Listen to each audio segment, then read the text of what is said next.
Kembali lagi teman-teman bersama Bedah Belajar. Kali ini kita lanjutkan penjelasan bagaimana proses belajar, proses informasi yang kita pelajari di kelas, di perkuliahan. Itu bisa kita ingat di dalam ingatan kita, dalam pikiran, dalam otak kita gitu ya. Terakhir di video sebelumnya kita bahas sampai di filter atau saringan yang pertama, yaitu modalitas belajar, di mana informasi ini akan kita lebih suka, lebih gampang memahami ketika preferensinya sesuai dengan cara kita memahami informasi, yaitu visual, auditory, kinestetik. Untuk tahu kita ini visual, auditory, atau kinestetik, kita harus mengikuti yang namanya tes untuk mengetahui preferensi kita yang paling dominan itu apa. Nah, Bedah Belajar nanti akan membuat secara khusus gitu ya, bahas tentang apa sih dari mulai ciri-cirinya dan apa yang harus dilakukan gitu ya. Filter yang berikutnya, kita akan bergeser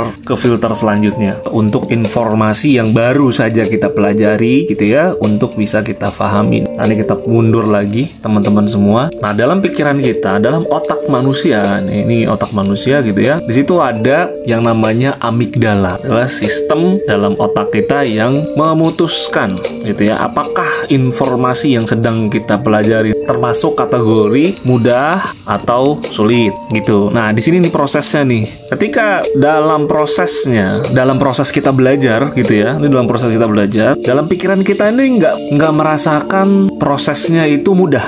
Proses belajarnya nggak kita rasakan prosesnya mudah gitu ya, atau cenderung terlalu rumit atau terlalu sulit, sehingga dalam otak kita ini pasti informasi baru tadi, sepenting apapun informasinya, sebaik apapun informasinya, dibuang ya, dibuang karena dianggap tidak penting, tidak guna, dan tidak menarik informasinya tadi. Kita dianjurkan atau kita menyenangi pembelajaran yang mudah, yang kita sukain, yang dalam prosesnya kita merasa seru dan senang. Begitu informasinya kita sukai, begitu cara atau pendekatannya dari belajar kita atau metode yang kita lakukan untuk menyerap informasi tadi, itu membuat jadi suasananya jadi senang, jadi seru gitu ya. Nah, informasi ini akan dilanjutkan informasi tersebut lewat dari filter saringan yang kedua.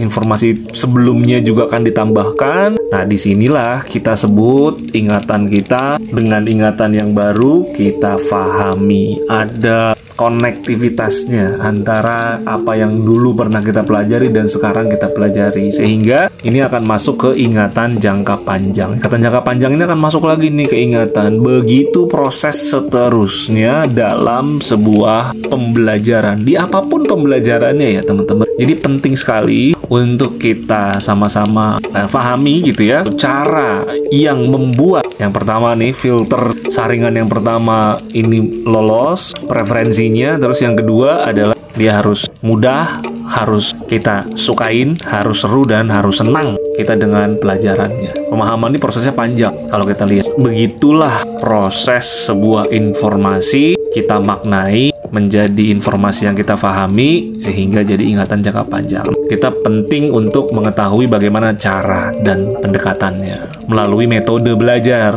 Nah, metode belajar ini, Bedah Belajar mengumpulkan metode-metode tersebut dan diajarkan kepada teman-teman melalui kelas-kelas yang diadakan khusus untuk membahas tentang bagaimana keterampilan belajar. Terima kasih teman-teman, sampai jumpa lagi di video bersama Bedah Belajar berikutnya.